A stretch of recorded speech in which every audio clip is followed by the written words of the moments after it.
Hi, everyone, and welcome to this month's IBM Business Architecture Guest Speaker Series. Today we have our special guest is a social studies teacher, an innovator and writer, and an incredible speaker and musician. You will see, Dr. Glen Coleman. Glen has been teaching students the importance to fail gloriously. And he's going to share it with us as this is so relevant also to us, not only to students. Glen, welcome, and the stage is yours. I am delighted to speak to you guys today. Thank you so much, Nicoletta, for having me. Thank you, Deborah, for inviting me. Let me make sure I can get my layout correct here. So right now I don't see myself. I think that would be that. Okay, so I teach in a high school, and that means that most kids are sleepy. So we welcome to class, people. Let's stand up for a second. Let's just do a little bit of exercise. Let's activate the mind a little bit by getting our body involved. Could you put your arms out, please? You want to burn that muscle a little bit, just a little bit. Get excited. Join me for a second. This is how we begin every class. Different exercises. Reverse it, please. Let's take a moment to just awaken ourselves. Good morning, good afternoon, good evening. Let's reverse it again a little faster, a little faster. I want you to do a self-hug and say your name. Glen Coleman, your name. Say your name. Let's do 25 toe raises. We want our calf muscle. I don't know if you got the memo. The calf muscle's right there. We want the calf muscle to be a little burned up, because if we can get our calf muscle excited, that means our brain's excited. That means we're ready to go. So let's do 25, somewhat quick. 1, 2, 3, 4, 5, 6, 7. Make it count. 9, 10. 1, 2, 3, 5, 6, 7, 8, 9, 10. 5 more. 1, 2, 3, 4, 5. I lied. 5 more. 1, 2, 3, 4, 5, 6. Welcome. Before we begin, you heard Nicoletta correctly that I am a champion of failing gloriously. I think that failure is the wind beneath our wings, and it happens when we have 3 components to failure. When we fail, when we have meaningful feedback, I'm out of breath and I love it, and when we have friendship. So I want to just engage you in a thought experiment for a moment, and I want you to think of failure in a new way. And I want you to think of a failure that you experienced, something that was your fault. And I want you to think of it, it has to be something specifically, a decision that you made. And what I want you to do is, I want you to think about 3 things. I want you to think about, let's see if I can share this, the setting. Let me get this thing here. Okay. Boom, let's move this over. I want you to think about the setting, the decision that you made, and I want you to think of the reaction that people had when you were experiencing that failure. So let's just take a moment and think about the failure that we had and the decision that you made. And if it's painful, that might be actually good, because I call that kindling for doing something better.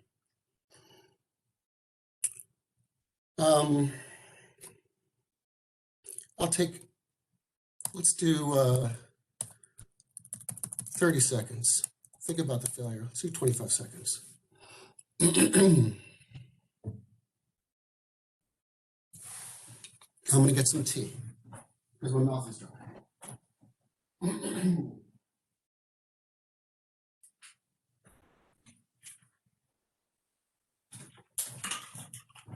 So I would argue that your failure and my failure probably was discouraging, because we were not given an opportunity to have a number of attempts at trying again, of not getting immediate feedback, and of not having the friends to support us. I'll share with you a failure that I had. I was a goalkeeper through high school and a bit in college, and I was not very good. So you could imagine that's kind of a funny thing. My failure was that when I was about 12 years old or something like that, I experienced Goldilocks. And what I mean by Goldilocks is, let's see if I can get this to work. I don't know why it's not working. There it is. So I was a goalkeeper when I was about 12 years old. I experienced Goldilocks, where a ball came to me, and it was not so fast where I had to react instantly, and it was not so slow where I could just come up to it. It was just slow enough for me to think. And the moment I thought about what I was doing, the ball went past me, and it was actually humiliating. And that was about 1980. There weren't many coaches for soccer. And so I found that I was not failing gloriously. I was humiliated. And what I really needed was I needed to have, first of all, a number of opportunities to experience that failure so that I could figure out what I have to do mentally to respond to such a situation. I needed the feedback. Maybe if someone's saying to me, hey, Glenn, wake up, brother, the game's on. And the last thing is I needed friends to support me. Now, back in that day, I was I had friends and we'd play soccer, but there wasn't that situation where I could repeat that failure and by repeating, learn from it. And that is, I think, the glue that actually makes the music of learning itself. I'm going to give you a metaphor. Ladies and gentlemen, welcome IBM. This is a guitar string.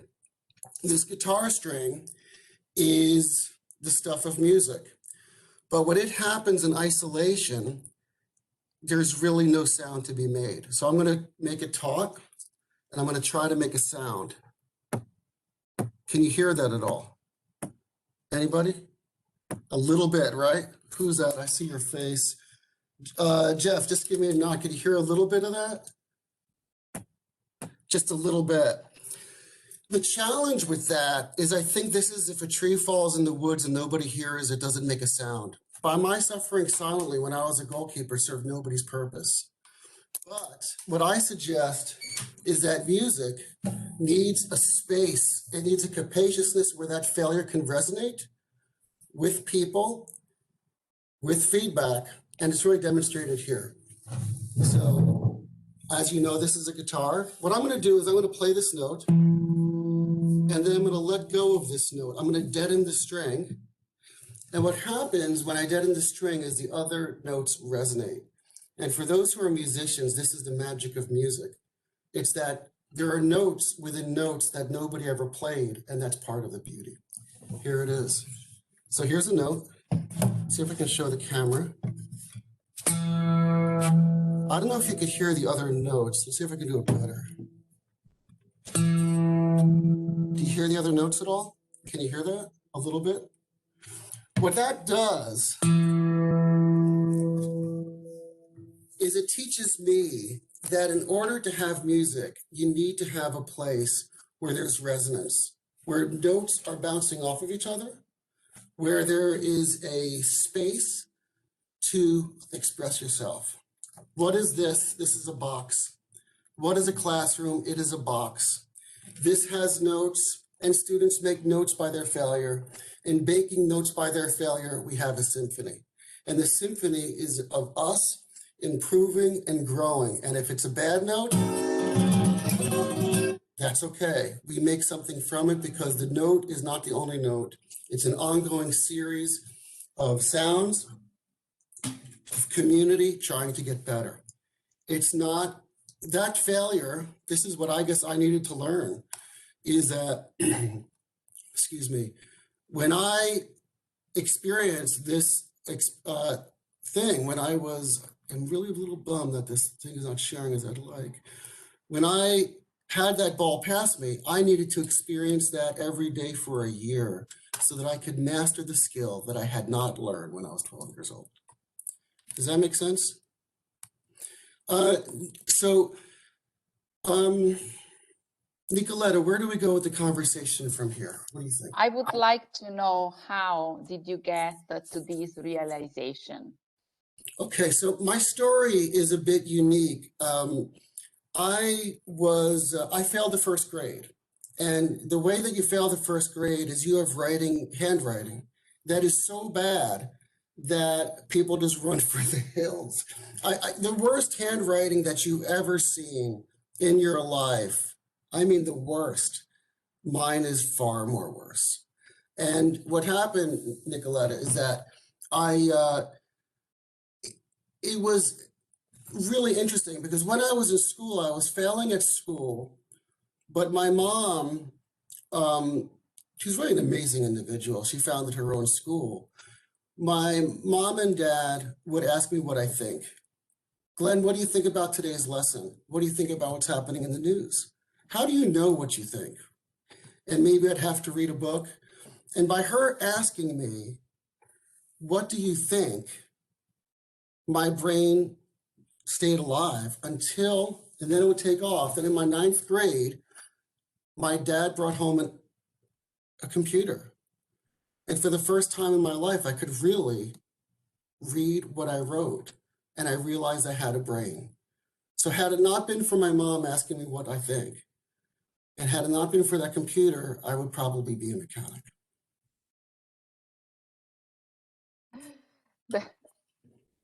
So your mom was listening to you, right? Was soliciting you to express your feelings and thoughts, and she was listening.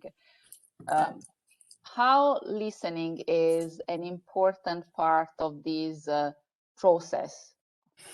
I think that one of the great superpowers of a teacher is to ask a question. It's just like the note. Like if you're a musician, you never play all the time. You always leave a little space. There's silence. So the great superpower of teaching is to ask a question and then say nothing. To give the moment space and silence so that people can speak. And I also feel that the person who asks the questions has the power. And then it's obliged of the person who's asking the question to shut up. And I think when that dynamic happens, so that there's space, like within the instrument, so that people can resonate, the conversation can begin, beautiful things can happen.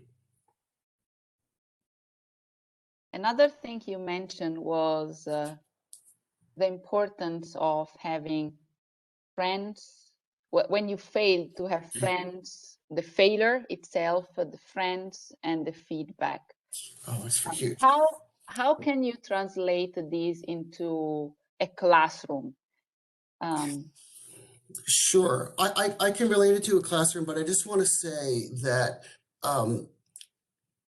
the worst thing as a student, remember my target is for 14-year-olds. I'm trying to raise people or help grow people into capable citizenship, into productivity, into a sense of civic responsibility, kindness, compassion, tolerance. That's my target. And so what I don't want is I don't want a tree to fall in the woods and it doesn't make a sound. That's the tragedy of history. So if somebody has a problem, we create a space where that problem resonates. We want to hear it so that we all grow. What I've done to try to make failure the centerpiece of my teaching is I've taken some counterintuitive ideas. One thing that I do, Nicoletta, is I put tests not at the end. I put tests at the beginning. Should I go to that? Is that what you were thinking? Okay, so, oops, I just pressed the wrong button. Good job. Yeah, here we go. So what I have here is, I'll give you a sense of what my test looks like. Now, most tests, if we can move this over, most tests are at, oh, come on, my program, my beautiful program. Most tests are at the end of the unit. Mine is taken at the beginning of the unit. For most tests, you know, in a traditional classroom, I would say that it's to show what you know. And I'm not proud to say this, but I think it's true. I don't know anything. I'm trying to figure it out. I've read 3,000 pages in 2.5 months to prepare for a new course, and I understood what I read, but that doesn't mean I know anything. Human potential or human knowledge is elusive, and that's kind of one of my starting points. My goal in this test is to establish the language so that we can create something new with what we learned. And I think this is far different than this. This isn't a claim that we know, but it's a claim that we're trying so that we could fail our way to some higher level understanding. Students usually take a test once, traditional classroom. Over here, my students take it collaboratively and they take it together until they get 100. And my tests are insane. I might have a test that's 100 questions is probably common. The other thing that I have is my program's creeping out again. The other thing that I have is most traditional tests are pretty high stakes. Mine are low stakes. So I have a very hard test that people take together and it's only 10 points. And you will never find people as focused as freshmen working on a difficult test that they can take repeatedly as they get 100. Another important thing, I don't want to keep talking here. If you're taking a test once and it is cumulative and it's high stakes, your questions are going to be very traditional. And I'm going to say probably, boring might be wrong, it's going to be low risk. You're not really electrifying a conversation. If we're creating the test to help create a larger conversation, to create something new, that means that we could ask much riskier questions that are implied and that we can revise so that not only that they could fail, but so that I can fail, because I want to be in a system where I'm part of a larger conversation. So one last thing is that, if you fail the quiz or the test, that is generally your private Idaho. Students working on it together, everybody's basically going to know how they do so that they can help each other out. So that's one example of how I try to factor failure as a centerpiece so that someone says, I have a question, and it doesn't just evaporate, it starts a sense of musicality in the classroom. It's really a bit of a symphony. People, and I'm not in control. It's a lovely thing. It's people trying to figure it out themselves.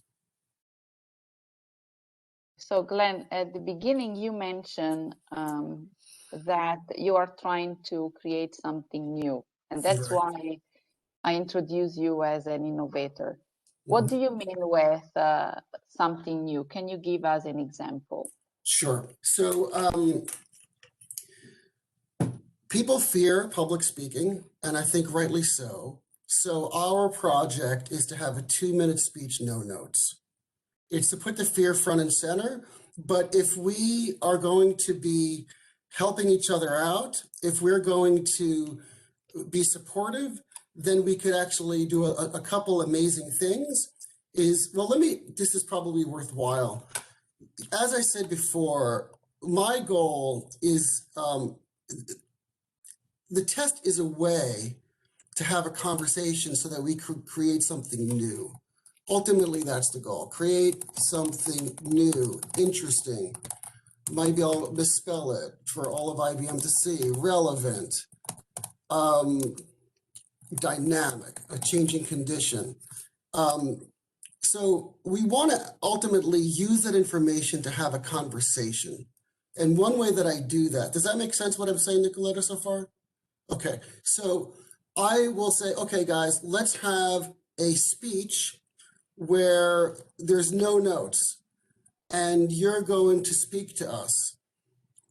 Let's go over traditional speeches. Usually you're in the front of class and it's scary as hell. And I can speak a bit, but I think it's still scary.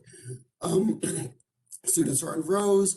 Maybe you use notes and then you become a slave to the notes because the notes are associated with security, but that's not the conversation. The conversation is taking a risk.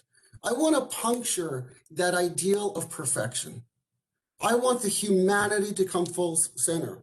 And the way that we do that is by trying again in a theater-like workshop so that students can say, you know, this is what I think. And we can respond and say, but what about X and Y? In other words, it's the symphony as we have these different questions. So creating something new is a 2-minute speech. And I'll say one last thing. It's exciting.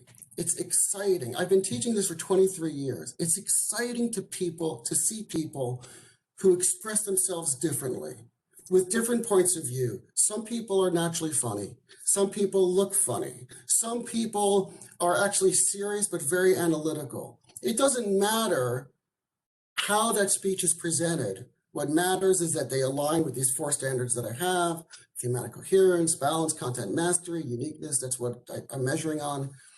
And you do that as you need to do that. And we support you in you being you. But your job is to enrich the conversation, and we're grateful when you do. Thank you, Glenn. One of the reasons I was excited the first time I talked to you, and I wanted you to be part of our guest speaker series. It's because you are so passionate about teaching and about students, but whatever you say, you share with us, you are sharing with us, it's so applicable to the workspace, not only to the classroom. So first of all, I think it's great that approaching teaching differently or this way, it's a way to prepare teenagers to be good adults, adults with empathy, with a growth mindset, emotional intelligence, to be open to the others, and to be supportive. And then I see many of the themes that you are sharing that are so applicable and relevant to the workspace, or at least maybe we are lucky at IBM. So talking about failing, and I really like failing gloriously. It's an expression I really like, but also the importance of listening, the importance of teaming and working together to build, to achieve great results. The 100 score at the test, it's again applicable to the workspace, and the importance of feedback. Again, the importance of the 3 F, probably, the failure, the friends, and the feedback, it's so much relevant and applicable to the workspace. So I really think this is inspiring for those reasons. I have 2 things to say. Is that it's interesting that there is it's kind of like a false binary. And the binary is that the way you raise the bar is almost to be more strict.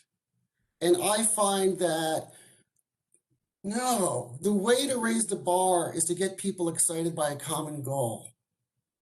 So that if there were a bunch of goalkeepers and a bunch of soccer players who are committed to, you know, I was not a good track runner, but a good friend of mine was. And we would get up at 6 o'clock in the morning and we would run. And it was that we were doing it together that made me know what I could know.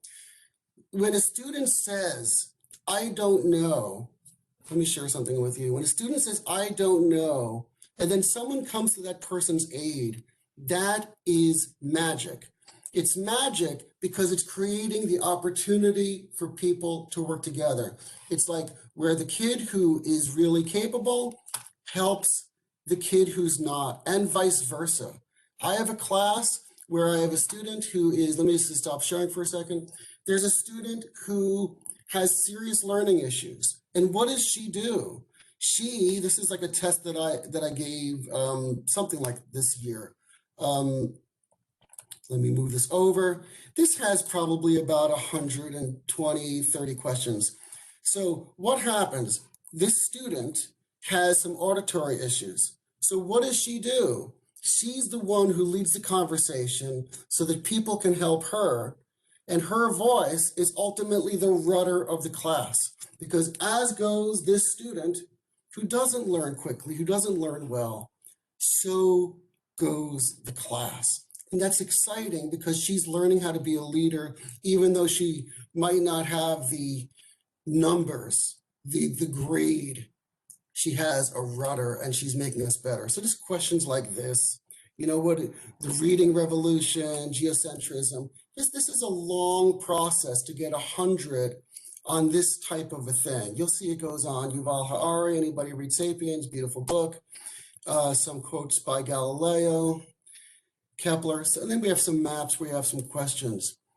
The standards aren't raised by necessarily creating a strict environment of one and done.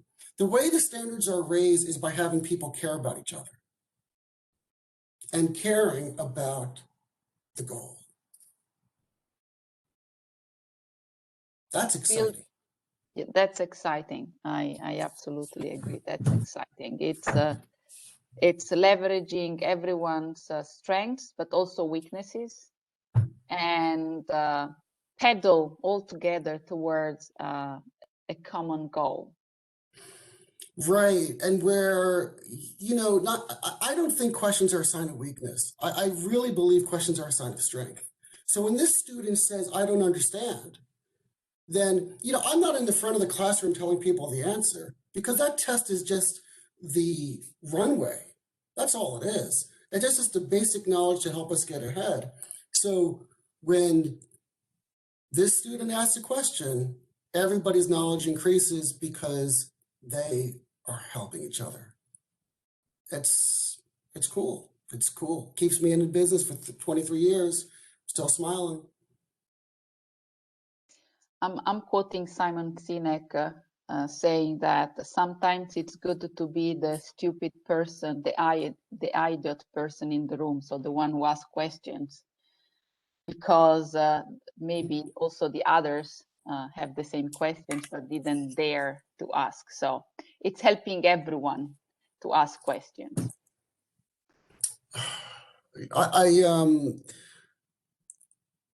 Can I share this was a formative moment in my life. While I was failing through school up until my 9th grade year, before my dad bought the computer that gave birth to my brain because I could read what I wrote, my mom told me a story at the Passover Seder table. Now, I'm not religious. I don't believe in God. I'm not religious.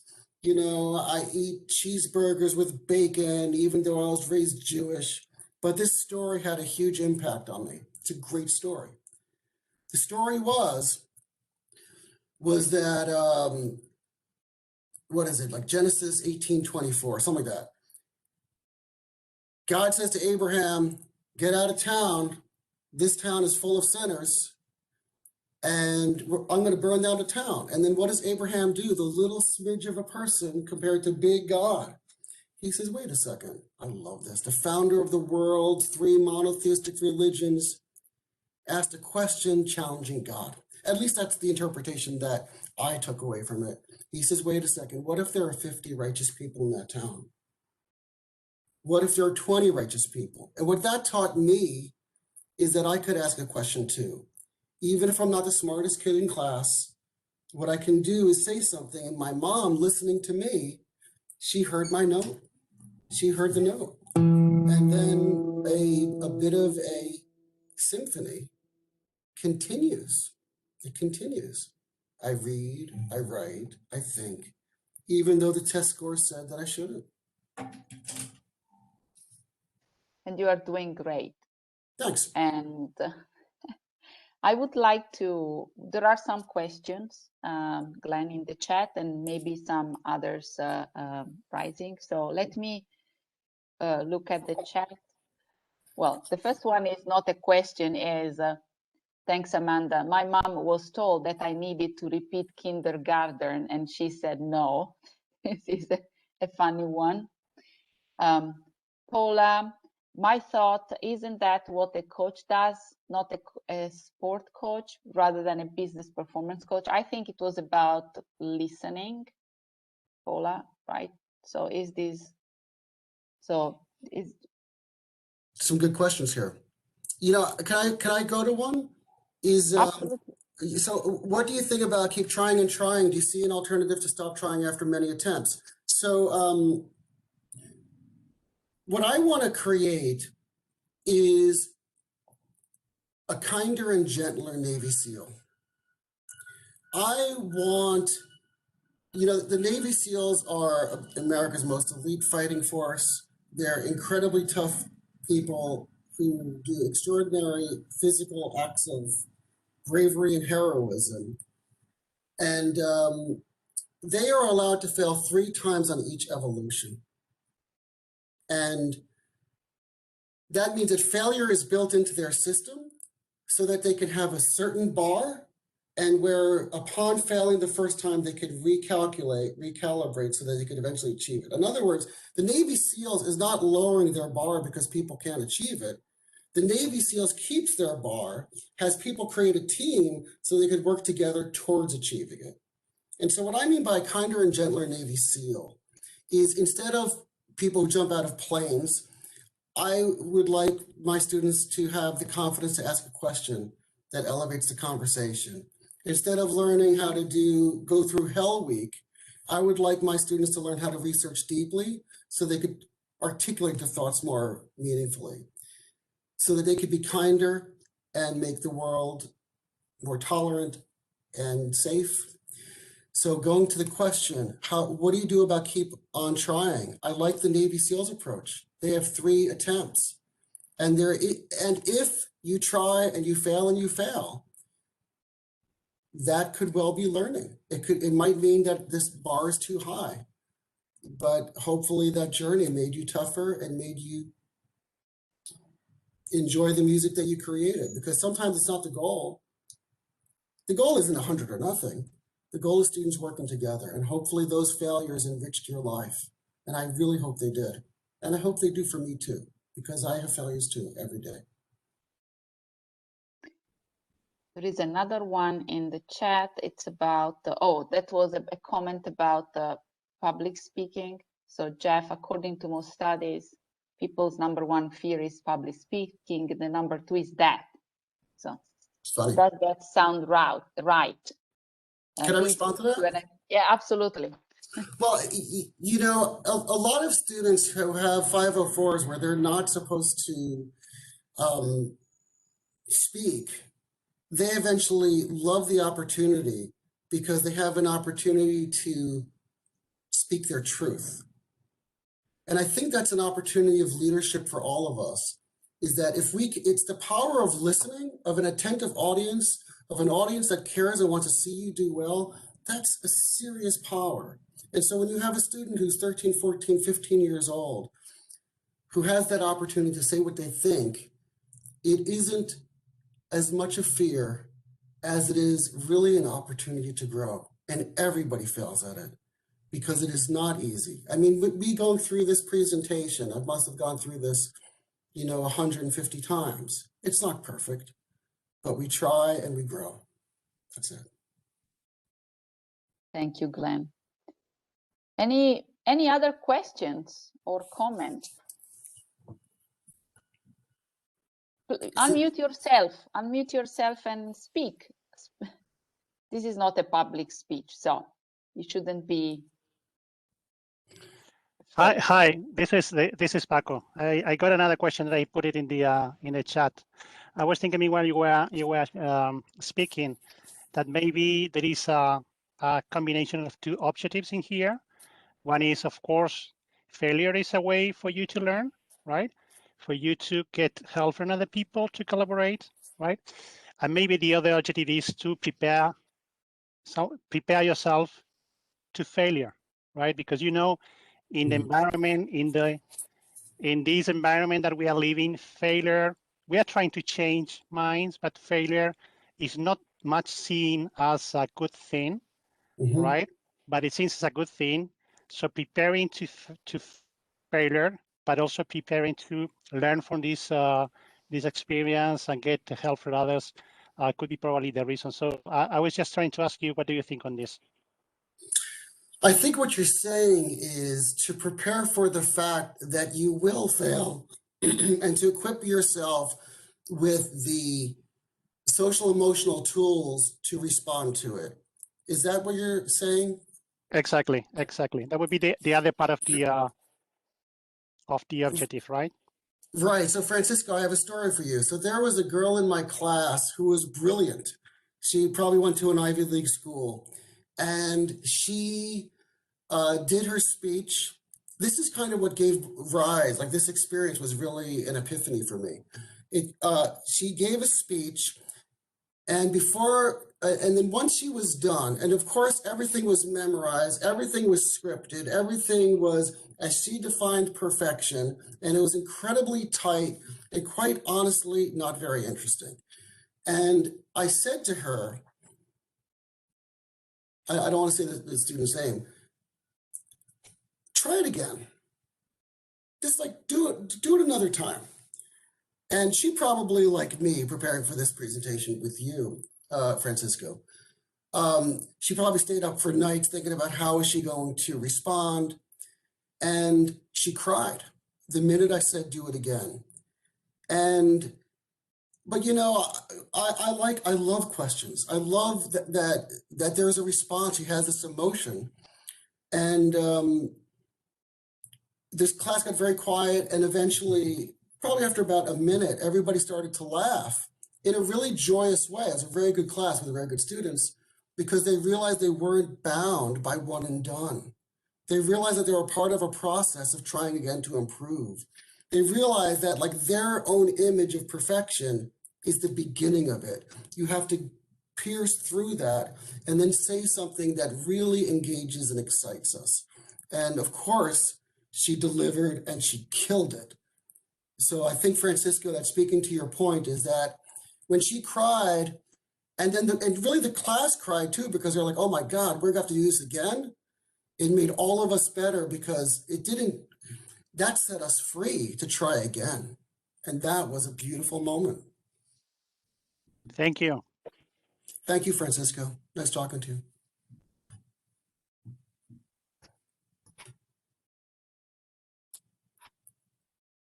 Any other questions or comments? One place that I was thinking the conversation might go is, especially as IBMers, is what is education? How is education falling short from what you see perhaps in your children or as you see in the workspace? And what do you think is going on there? Because there is a bit of a disconnect. It's kind of a shame that IBM is not in my classroom, that your needs cannot be addressed by me in the classroom so that we can create a symbiosis, right? I don't want to just teach in isolation. I want my note to resonate all over so that my students shine. So what do you guys think is what we can do to make this education thing work? I'm thinking particularly for IBM and elsewhere.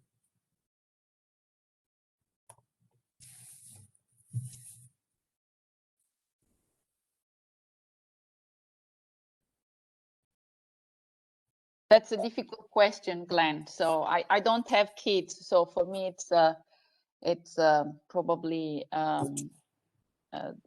difficult to answer. I think